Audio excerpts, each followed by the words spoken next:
What this worksheet's gonna do is give you a plan to where you can spend money in advance, all right, and set it aside in advance to keep you from going in debt. A budget is the foundation for getting your finances straight, and it's not an accounting system, it's a budget. Companies go in and they budget X amount of dollars for different items.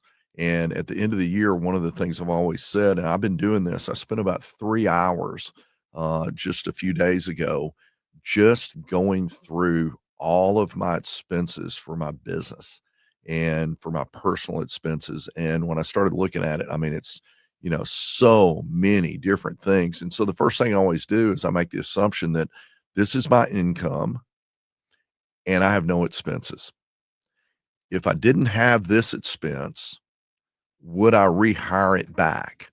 And that could be subscriptions or different things that you spend money on a regular basis, whatever it may be. In your business, it could be, certain employees, if they're not doing their job and they're not doing their job. And if you knew before you hired them that they were not workers, and would you have hired them knowing what you know?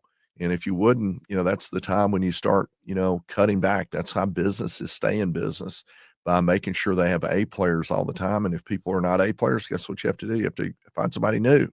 And it's the same with your personal finances. Don't spend money on things you don't. You need to be in control of it. And so the first thing we do when it comes to a budget is we start out and we take our income. We then take and look at what our recurring expenses are. I like to automate those. Once I automate them, meaning bill pay, automatic draft, whatever it may be,